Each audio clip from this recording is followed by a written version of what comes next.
Kids and Eyelids and Names and Claims. It's Rhyme and Reason 939. Here's your Rhyme and Reason. Oh, yeah. Hey there, Tony here. How you doing? Hope everything's okay where you are. It's nice and warm over here in the heart of the heartland. And I just wanted to share a little bit of information I read recently about Christian books for kids.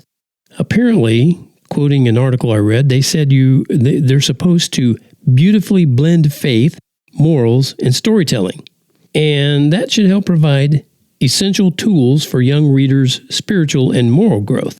And apparently, Christian books for kids come in various genres because the variety helps children enjoy and grasp the content appropriate to their developmental stage.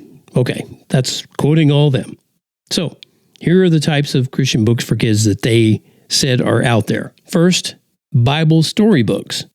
And they're simplified retellings of Bible stories meant for young audiences, and they often feature bright, engaging illustrations and interactive elements to help kids internalize the lessons. Okay, sounds good. Second, devotional books.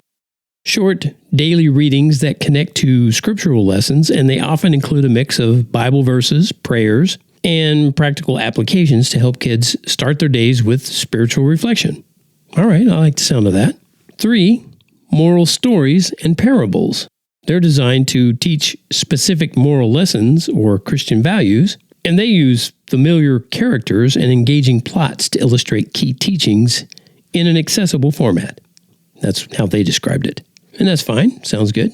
And 4th, interactive books, often with comic book style illustrations to make Bible stories more appealing, especially to older kids. And that dynamic design is said to hold children's attention better. Okay, I guess that's not a problem. I don't see any problem with that. What do you think? Does that sound about right to you so far? I'm pretty sure I've seen books from all those genres in the bookstores and online. But do you think there's other genres or types? I kind of do. But why should there be specific kinds of books aimed at kids? I found some more information about what kids should get out of books with a Christian worldview. And it seems like there are 3 main benefits. These books should nurture faith. Captivating stories and relatable characters help kids learn about God's love, the life of Jesus, and why we even have biblical teachings. All right, I like that. Another benefit is to build moral foundation based on values like honesty, kindness, and compassion. And stories often present characters facing moral dilemmas to help kids through their similar situations in their own lives. I like that. And they also say to enhance family bonding. Families that read and discuss Christian books together tend to connect better on a spiritual level.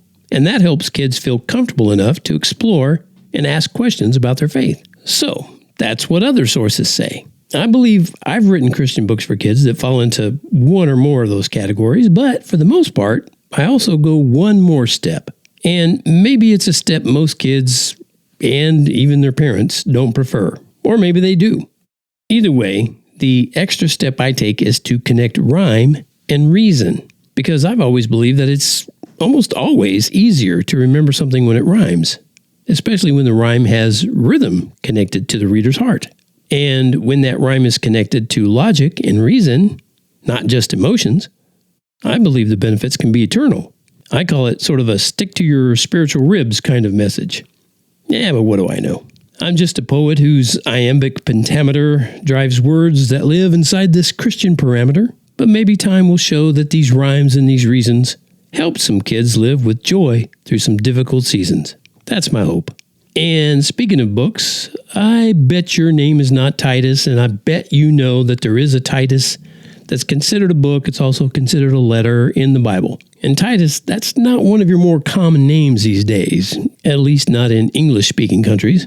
But according to some information I found, Titus was once one of the most common first names in the old world. Okay, a little side note here. Be sure to listen to this whole episode, because if you do, you can win a chance to get a kid's name in one of my books of Rhymes and Reasons. Okay, pretty cool. Now, back to what I was talking about. I think it's fair to say uncommon names can certainly make a mark. And there's a lot of info that says the same thing, and it says that the name Titus means something like title of honor. Even if you don't speak Greek or Latin or some other old language, it seems pretty easy to make that connection. Some other connections people have made with the name Titus include honor and strength and leadership. And some say that people who are named Titus are thought to be confident, assertive individuals who possess great charisma and the ability to inspire and lead others. And they are often seen as natural leaders with a strong sense of responsibility and a deep sense of duty to those they love. Okay, maybe those are some of the qualities the Apostle Paul saw in his follower, Titus. And Paul wrote Titus a letter which became one of the books of the Bible, a letter that became one of the books of the Bible. The letter book is pretty short, but Paul wrote it to offer Titus some encouragement and wisdom. And Paul told Titus how to complete his assigned job of establishing elders for the churches under his care. Paul described how these leaders should be, plus he wanted Titus to know how all believers should relate to each other and know how to be and act with non-believers too. And he did all of that with a base in grace. Okay, so here's your challenge and your chance to get some fame for your name, even if it's one of the uncommon names. All you got to do is read Paul's letter to Titus through and through. It's a very short letter, so it won't take you much time to get through it. And somewhere in the letter is the answer you'll need to fill in the final word that finishes the rhyme I'm about to share with you. Think you can do it? If so, just leave a comment at tonyfunderburk.com/Titus or email me, tony@tonyfunderburk.com with your answer. And you'll be entered in a chance to have your name in one of my upcoming books. Are you ready? Okay, here's the rhyme. Obey the ones who are in charge and speak no evil when you're under their authority. Be humble with all. All right, what's that last word? Obey the ones who are in charge and speak no evil when you're under their authority. Be humble with all.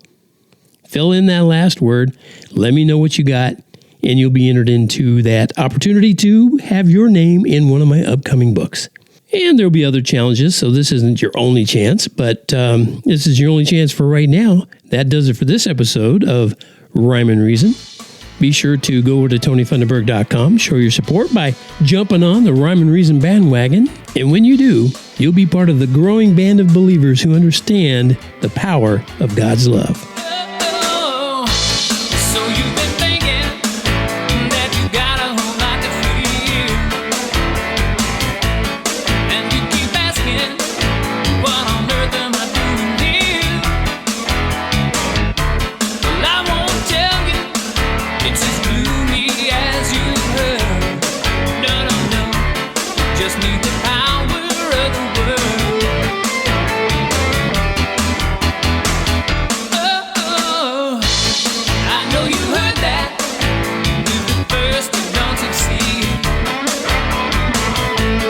Just keep on